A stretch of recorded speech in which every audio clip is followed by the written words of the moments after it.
आप सभी का एक नई कहानी में स्वागत है। आज की कहानी का शीर्षक है जादुई बकरी। कहानी को शुरू करने से पहले चैनल को सब्सक्राइब करें और वीडियो को लाइक करें। अगली वीडियो जिस पर चाहिए है वह कमेंट करें। चलिए कहानी को शुरू करते हैं।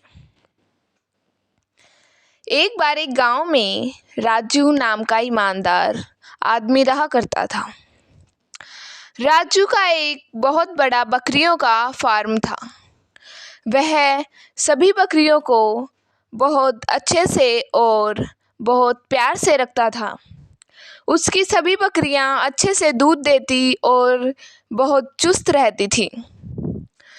उसकी बकरियां जल्द से बीमार नहीं हुआ करती थी। उसकी बकरियां हमेशा स्वस्थ रहती थी क्योंकि वह उनका अच्छे से ख्याल रखता था। उसी के सामने एक मिंकू नाम का बकरी वाला रहा करता था।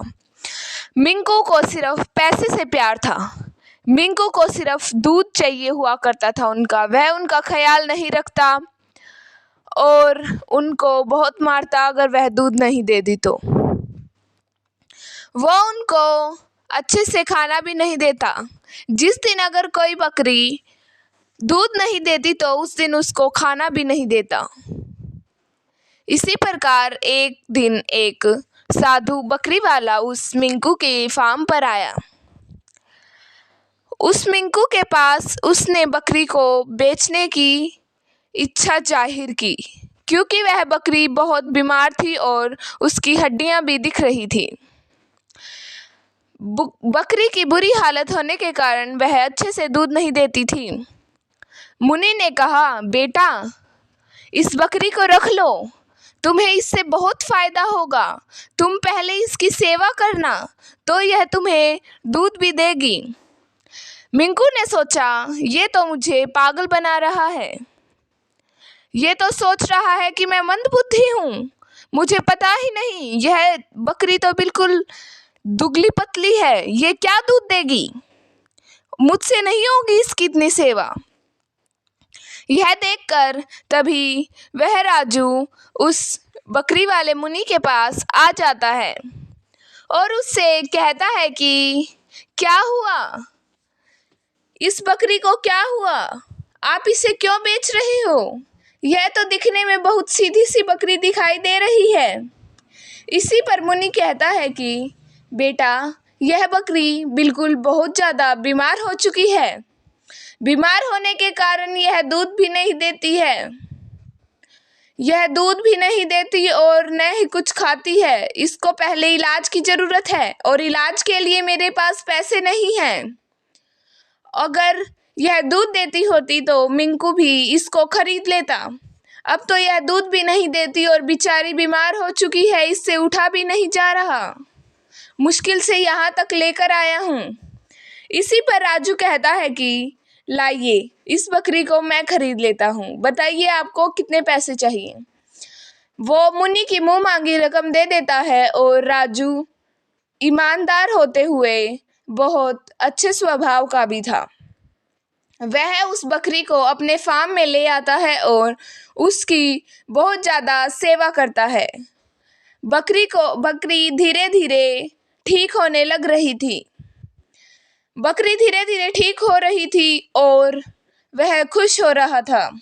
वह बकरी को रोज नहलाता, उससे दवाई दिलाता, अगर उसे पानी चाहिए होता पानी पिलाता, उसकी सेवा करता और उसे साफ सुथरा रखता और उसे अच्छा खाना देता।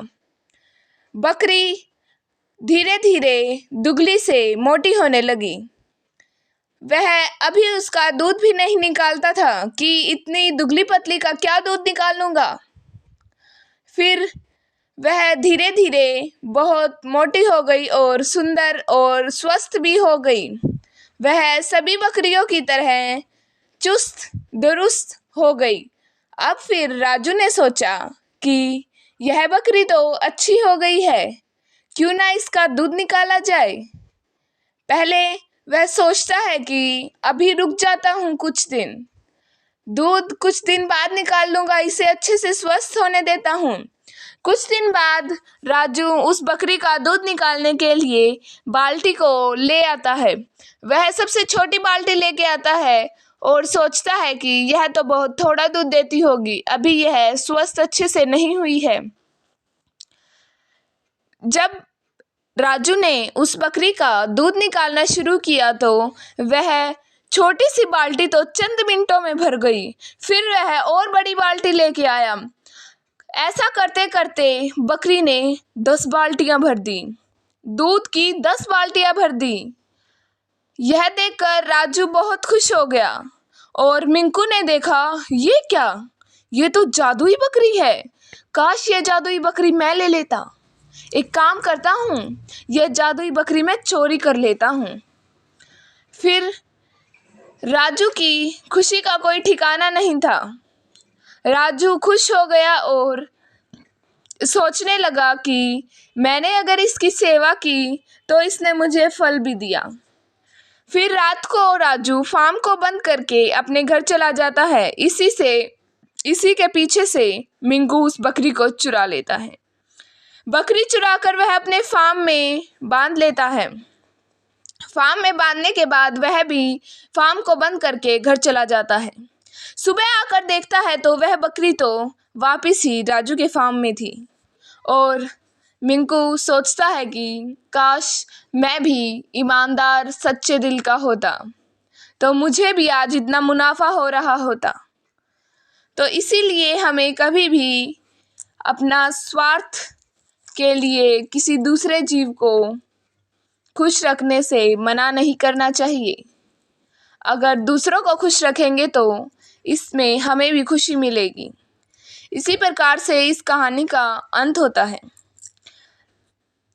कहानी को बंद करने से पहले चैनल को सब्सक्राइब करें, वीडियो को लाइक करें और अगली वीडियो जिस चीज़ पर चाहिए है वह कमेंट करें। धन्यवाद।